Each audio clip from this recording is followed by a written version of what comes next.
Bismillahirrahmanirrahim. Alhamdulillahirabbil alamin. Allahumma sholli ala sayyidina Muhammad wa ala ali sayyidina Muhammad. Assalamualaikum warahmatullahi wabarakatuh. Halo teman-teman, jumpa lagi bersama Aseh Ngawi. Nah, di video kali ini saya mau menjawab pertanyaan dari teman kita ya, yang kemarin langsung komen di YouTube ini. Oke.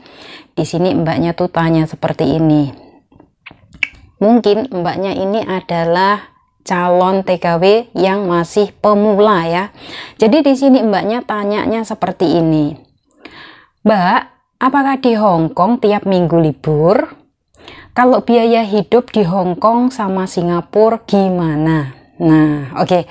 So di sini ya teman-teman, saya akan menjelaskan. Oke, antara Hong Kong dengan Singapura. Iya Mbak, seperti ini. Kalau di Hong Kong memang setiap minggu itu libur ya. Karena saya juga punya teman yang saat ini bekerja di Hong Kong, itu setiap minggu harus libur ya. Tapi ada juga yang nggak mau ambil libur dan diminta uang ya. Tapi di sini harus ada kesepakatan antara majikan dengan kita ya. Misalkan majikan setuju mau membayar kita ya, kita harus stay, harus bekerja kayak gitu. Tapi ada juga yang majikan nggak mau bayar kita dan kita ya harus keluar dari rumah. Ya ngapain kalau kita misalkan tidur di rumah. Tapi kalau majikannya itu iya baik ya, maksudnya di saat kita libur majikan nggak ganggu kita dan kita punya kamar sendiri. Tapi kan ada nih teman-teman ya.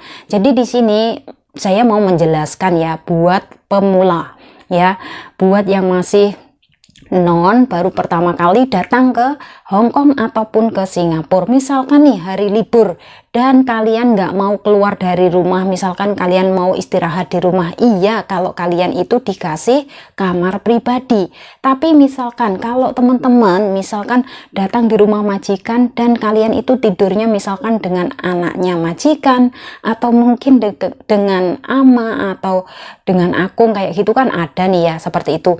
Jadi mau nggak mau kita juga harus keluar dari rumah ya, seperti itu loh. Tapi di sini ya untuk Hong Kong itu memang setiap minggunya libur ya Mbak. Dan untuk di Singapura bagaimana? Kalau di Singapura sendiri, kalau yang masih baru pertama kali datang ke Singapura biasanya cuma dikasih libur tuh sebulan sekali ya. Tapi ada juga tuh yang sebulan 2 kali. Jarang banget yang di Singapura tuh yang masih pemula itu akan dikasih libur setiap hari Minggu. Karena di sini majikan masih ataupun majikan mungkin terlalu sibuk ya. Jadi benar-benar membutuhkan tenaga si mbaknya ini ya. Jadi di sini jarang banget itu ada majikan yang ngasih kita libur setiap hari Minggu. Misalkan nih mbaknya kepingin banget yang namanya kerja di Singapura dan dapat libur setiap hari Minggu, itu gimana caranya Mbak? Ya caranya seperti saya teman-teman, kalian harus belajar bahasa ya, bahasa kalian kuasai dulu. Nanti kalau kalian sudah pintar ngomong dalam bahasa Inggris, kalian bisa mencari majikan bule ya. Di sini saya juga sambil sharing ya. Ini adalah yang pertama kali saya itu bekerja dengan majikan bule dan alhamdulillah ya. Ternyata di sini juga ada teman-teman yang nggak semua majikan bule itu juga orangnya baik ya. Ada juga majikan itu ya sama lah, namanya orang teman-teman ya. Kita lihat ya yang namanya jari-jari kita, kelima jari kita aja ini nggak ada yang sama kan ya. Jadi seperti itulah ya, kita nggak bisa yang namanya membedakan atau membandingkan, itu nggak bisa ya. Namanya orang itu sifatnya nggak ada yang sama, jadi semuanya itu tergantung dari nasib masing-masing. Oke, so tentang libur nih ya yang ada di Singapura nih, misalkan mbaknya yang kepengen banget kerja di Singapura, tapi bagaimana, apakah benar-benar dikasih libur? Karena kan di sini ada juga nih yang pemula ngomongnya dikasih libur, tapi setelah sampai di rumah majikan nggak dikasih libur, itu bagaimana? Nah, jadi di saat mbaknya interview ya, itu tanyakan saja, nggak usah takut, nggak usah malu, daripada nanti setelah sampai di rumah majikan terus akhirnya loh katanya dikasih libur, kok ternyata nggak ada liburnya, ini bagaimana? Nah, nanti yang terjadi malah jadi beban dalam pikiran kalian. Kalian nggak mau kan? Kalian sudah pasti yang namanya kepengen banget lah ya keluar dari rumah majikan, jalan-jalan, entah itu mau ketemu dengan saudara, ketemu dengan teman mungkin yang sudah ada kenalan, atau mungkin ya temennya sudah berangkat dulu ke Singapura dan janjian kepengen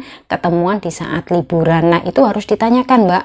Misalkan nih mbaknya cuman dapat sebulan sekali, ya itu harus ditanyakan misalkan mintanya minggu keberapa dan keluarnya jam berapa sampai jam berapa, karena di sini untuk yang masih pemula itu dikasih jam ya, biasanya seperti itu. Dan untuk yang pemula di sini biasanya kalau sebelum keluar rumah itu harus ya sedikit mengerjakan tugas dulu, misalnya nih ya seperti ya mungkin harus ngepel dulu kayak gitu, terus mungkin harus menyiapkan sarapan untuk majikan, ada juga yang harus masak dulu untuk majikan. Banyak sekali ceritanya ya di sini tuh.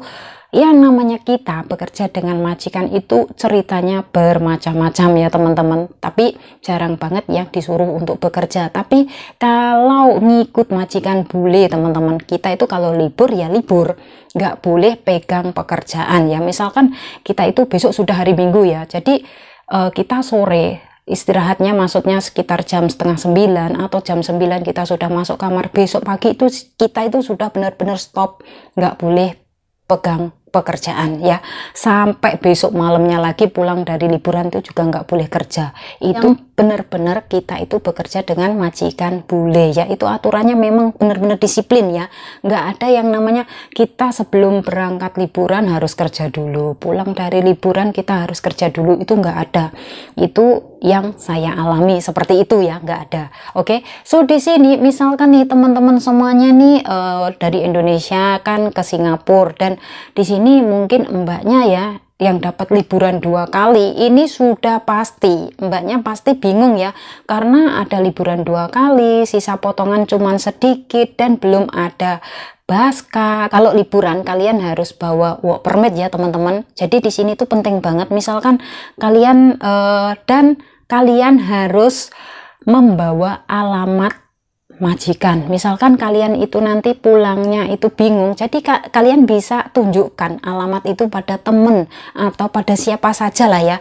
Terus nanti kalian tanya, untuk saya menuju ke daerah ini harus pulangnya bagaimana, kayak gitu. Soalnya kemarin tuh ada ya, saya menemui mbak yang baru pertama kali datang ke Singapura, itu nggak tahu waktu dia pulang tuh bingung teman-teman, katanya kok di sini jalan di Singapura nih semuanya hampir sama, semua jalan-jalannya sama semua.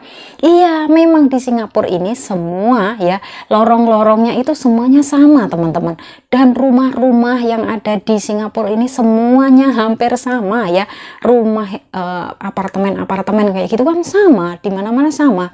Cuman yang membedakan itu nama jalannya ya, alamatnya saja nama jalannya, jalan apa kayak gitu. Jadi di sini misalkan teman-teman itu mau keluar liburan, kalian jangan lupa bawa work permit, jangan lupa bawa alamat ya. Nanti misalkan kalau kepingin pulang tapi loh alamatnya mana, iya kemarin itu mbaknya juga nggak punya data, jadi kalau mau menghubungi majikan juga bingung ya. Untungnya itu kita itu di MRT itu banyak ya mbak-mbak Indonesia itu, jadi kita membantu lah ya.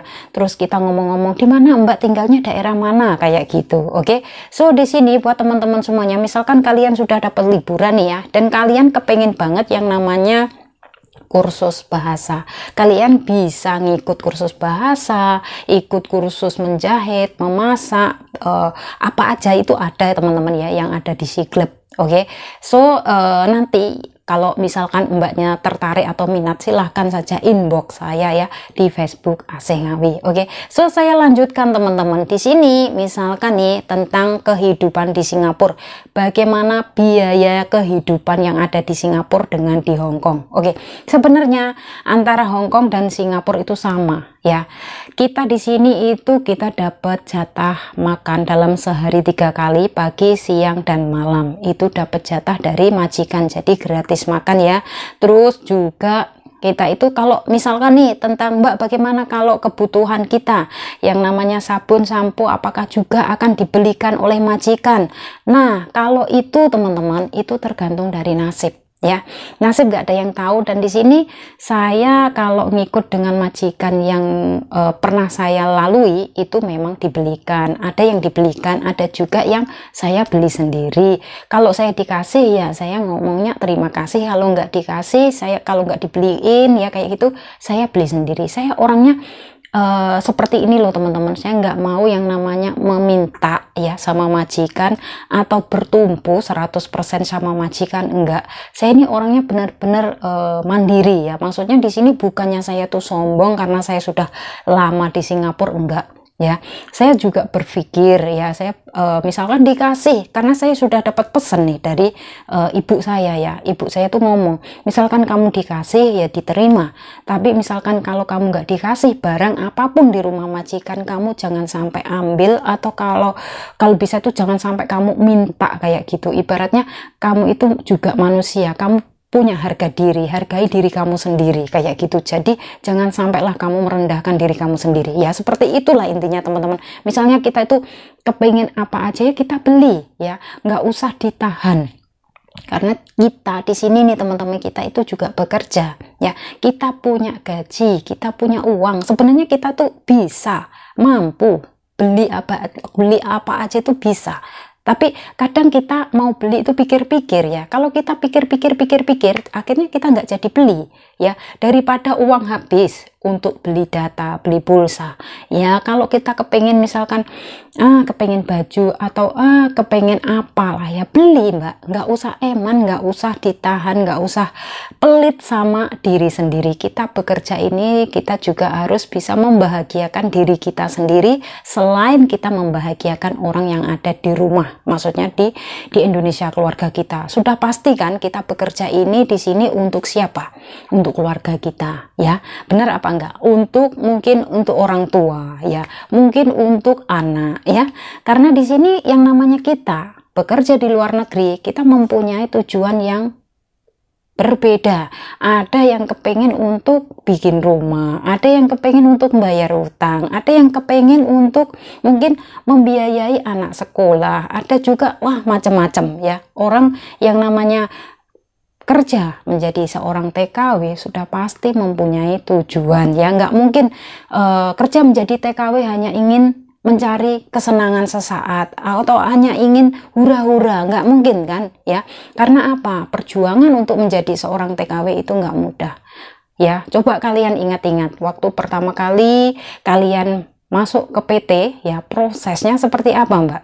Dari situ kalau kalian ingat ya, mulai dari awal masuk PT pendaftaran, terus kalian disuruh untuk ngikuti prosedur yang ada di PT tersebut ya. Misalkan setiap pagi ada yang namanya piket ya. Piket itu pasti ada kalau di PT ya. Kita kan digilir ya. Mungkin ada yang bersih-bersih, terus ada yang bawa kasur dikeluarkan, ada juga yang harus nyuci spray ya. Semua dicuci, itu kan kita punya grup masing-masing lah ya, seperti itu. Nama grupnya mungkin dikasih nama bunga ya, mawar, melati, apa itu, karena kan terlalu banyak anak ya di situ. Oke, saya di sini juga sudah masuk PT dulu-dulunya ya. Jadi saya tuh benar-benar nggak bisa hilang, semua memori saya di PT itu nggak akan pernah hilang. Dan yang paling nggak pernah saya lupakan itu karena apa, di PT itu ada teman-teman saya itu dulu waktu proses di PT itu ada yang namanya kutu busuk. Di situ memang banyak banget teman-teman, sampai kulit tuh rusak-rusak ya kayak gitu. Karena apa? Terlalu banyaknya kutu busuk, kalau pagi nggak bisa diceritakan. Nah, untuk itu kalian harus ingat bahwasanya perjuangan kalian untuk menjadi seorang TKW itu nggak mudah. Semuanya benar-benar menguras tenaga, menguras pikiran, benar-benar perjuangan yang sangat luar biasa ya. Dan di sini memang sebenarnya ya teman-teman, nggak ada satupun orang yang kepengen punya cita-cita menjadi TKW, itu nggak ada. Karena di sini kita itu mikirnya karena kita sudah terdesak ekonomi ya, karena kita juga mikirnya sudah mentok. Mungkin di Indonesia mau kerja apa ya, misalkan ada pekerjaan, memang ada, tapi kan gajinya cuman segitu, mungkin kalau kita di Indonesia kerjanya bertahun-tahun ya nggak akan ada perubahan. Ya maaf banget ya, bukannya saya itu menjelek-jelekkan atau berniat jahat kayak gitu, enggak ya, tapi ya saya mengalaminya sendiri kayak gitu loh. Makanya dari situ saya berpikir, karena di sini saya masih mumpung ya, bukannya saya itu sombong, karena saya masih muda, masih kuat, masih laku lah ya. Karena di Singapura teman-teman ya, itu kalau kepengen kerja ke Singapura juga ada yang namanya umurnya itu dibatasin ya, antara 23 sampai 45. Jadi misalkan kalau kalian itu umurnya sudah melebihi 45 tahun, itu sudah nggak ada kesempatan lagi untuk bisa bekerja ke Singapura. Dan ke Singapura saat ini itu kebanyakan majikan tuh carinya yang masih muda-muda. Karena apa? Biasanya majikan berpikir yang masih muda itu tenaganya masih luar biasa, tapi enggak semuanya seperti itu. Ada juga yang mencari yang sudah berpengalaman. Karena apa? Mungkin yang sudah berpengalaman ya, di sini bahasa sudah oke, terus tentang Singapura daerah mana-mana juga sudah tahu, misalkan disuruh kemana-mana nggak akan pernah nyasar kayak gitu kan. Tapi yang membedakan cuman gaji ya, yang non dengan yang sudah berpengalaman memanglah berbeda ya. Yang berpengalaman, yang belum punya mungkin bahasa juga masih gerudal-geradul ya, itu pun juga bisa berpengaruh pada gajinya nggak akan bisa besar ya, karena bahasanya juga nggak lancar, bahasanya kurang baik, jadi bisa berpengaruh. Jadi di sini buat teman-teman semuanya, misalkan kalian sudah lama di Singapura dan kalian mungkin majikannya adalah majikan orang Melayu ya, kalian ayo belajar bahasa Inggris ya, manfaatkan waktu luang kalian. Misalkan lain kali ya, kalian misalkan pulang ke Indonesia dan mau masuk lagi ke Singapura untuk mencari majikan baru, kalian tuh bisa ngomong bahasa Inggris. Dan di sini kelebihannya, kalau kalian tuh bisa ngomong bahasa Inggris, kalian bisa mencari majikan bule ya. Kalau sudah dapat majikan bule, di sini kalian akan merasakan freedom, benar-benar yang namanya merasakan kebebasan, bahwasanya nanti pasti hari Minggu dikasih libur dan public holiday dikasih libur ya, itu pasti. Dan di sini karena saya bisa ngomong seperti ini, semua teman-teman saya yang ada di blog sini ya, kebanyakan di sini itu pembantunya ya, itu mbak-mbak dari Filipina ya. Dan di sini semua itu setiap minggu libur ya, terus semua tanggal merah libur, sama halnya seperti saya, sama ya seperti itu. Oke, karena di sini tuh penduduknya semua itu kebanyakan orang bule ya, seperti itu. Oke, dan di sini saya akan menjelaskan teman-teman tentang cek medikal, misalkan yang ada di Singapura nih ya. Kalau cek medikal, saat kita cek medikal dan saat kita sakit, itu semua yang akan menanggung biaya itu adalah sang majikan. Oke, tapi kalau di Hong Kong itu juga majikan. Lain ceritanya kalau sudah berada di Taiwan ya. Kalau di Taiwan kita misalkan sakit, kita cek medikal ya, itu kita keluarnya pakai uang kita sendiri ya. Itu pun kalau misalkan mendapatkan majikan yang baik, barulah dibayarin oleh sang majikan. Tapi kemarin saya itu waktu di Taiwan teman-teman, saya cek medikal, saya sakit, itu semua saya itu bayar dokter itu pakai uang saya sendiri ya. Dan di situ saya semua kebutuhan, tentang kebutuhan itu saya juga beli sendiri, mulai saya sabun, sampo, kopi, semua itu nggak ada yang dibeliin sama majikan, semua saya beli sendiri. Tapi ya akhirnya saya memikirkan ya, dan akhirnya saya memutuskan untuk pulang ke Indonesia, karena di Taiwan ya teman-teman, saya itu benar-benar nggak bisa bertahan dengan yang namanya musim dingin ya. Akhirnya saya pulang ke Indonesia dan masuk lagi ke Singapura sampai saat ini ya. Memang namanya orang tuh nggak ada yang sama, nasibnya nggak ada yang sama. Dan di sini saya bukan bermaksud untuk menjelekkan negara Taiwan, bukan ya. Mungkin saja ya rezeki saya bukan ada di sana, tapi rezeki saya ada di Singapura ya, seperti itu. Saya suka banget negara Singapura teman-teman. Karena apa? Singapura ini enak banget negaranya, nggak kayak di Taiwan. Di Taiwan kan ada musim dingin. Di Singapura ini kayak di Indonesia, tapi di Singapura lebih sedikit adem ya, kayak gitu, nggak terlalu panasnya menyengat kayak gitu, enggak ya. Itulah yang membuat saya betah di Singapura, karena di Singapura mungkin Karena di Singapura kalau kepengen pulang ke Indonesia juga dekat ya. Naik pesawat cuman berapa jam? 2 jam 45 menit ya. Seperti itu kan dekat. Kalau di Taiwan misalkan kalau mau pulang, kalau nggak betah ya, itu harus transitnya ke Singapura baru pulang ke Jakarta. Transit yang ada nanti malah mabuk ya. Seperti halnya saya ini orangnya mabuk kayak gitu loh. Jadi ya akhirnya alhamdulillah ya, pokoknya saya banyak bersyukur karena sampai saat ini saya masih bertahan di Singapura. Dan apa sih yang membuat saya kok bisa bertahan lama di Singapura? Karena saya masih butuh teman-teman. Dan yang namanya orang tuh kalau masih hidup ya, apalagi orang sudah berkeluarga, sudah punya anak, yang namanya anak juga butuh biaya hidup ya, butuh sekolah, butuh ini, butuh itu. Masa kita mau pulang ke Indonesia mau nganggur ya? Pikir-pikir teman-teman, kalau kita mau pulang ya, itu banyak sekali teman-teman kita yang dari Singapura ini sudah pulang ke Indonesia dalam waktu beberapa bulan, akhirnya kepengen lagi masuk ke Singapura kayak gitu. Banyak ya teman-teman saya itu yang sudah pulang ke Indonesia akhirnya masuk lagi ke Singapura tuh banyak. Karena apa? Sudah kehabisan uang. Dan di Indonesia mungkin mikirnya ya cari uang nggak seperti di Singapura ya. Di Indonesia cari uang tuh susah dan bayarnya tuh kecil, maksudnya gajinya kecil kayak gitu. Jadi tenaga yang kita keluarkan dengan gaji dengan gajinya itu nggak sesuai ya. Mungkin yang sudah bekerja di Singapura mungkin bakalan ketagihan. Karena saya kemarin juga ketemu sama teman saya ya, anak dari Jawa Tengah yang sudah pernah pamitan, katanya saya mau pulang, saya nggak akan kesini lagi. Oh ya mbak, ya udah semoga lancar ya mbak ketemu dengan keluarga. Iya saya, tapi aku nggak akan kesini lagi, aku sudah mau pensiun.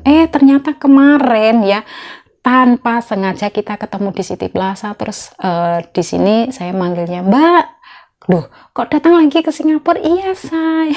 Ya Allah, yang namanya orang ya teman-teman, orang tuh kalau mungkin yang pertama masih butuh, masih punya kebutuhan ya, yang kedua karena ya mikirnya masih tenaga masih kuat kayak gitu, masih laku. Kerja di luar negeri ini ada batasan umur ya. Jadi misalkan mungkin saat ini teman-teman yang nggak sengaja nonton video ini dan kalian kepingin merubah nasib ya, cari pengalaman dulu, nggak usah jauh-jauh ya mbak ya, ke Singapura dulu kayak gitu ya. Proses lewat PT yang resmi yang ada di dekat kotanya mbak kayak gitu, dimana mbaknya tinggal, carilah PT yang resmi. Oke, terus dari situ kalian nanti bisa proses, ngikuti prosedur, langsung kalian berangkat ke Singapura ya, seperti itu. Oke teman-teman, semoga saja sharing dari saya ini bisa bermanfaat dan bisa memotivasi buat teman-teman semuanya. Dan di sini saya selalu memberikan support serta dukungan buat teman-teman semuanya. Semoga diberikan kemudahan, kelancaran dalam mencari rezeki di negeri orang, dan semoga dipertemukan dengan majikan yang baik. Amin. Oke teman-teman, saya akhiri sampai di sini. Akhir kata, wassalamualaikum warahmatullahi wabarakatuh. See you on my next video. Bye.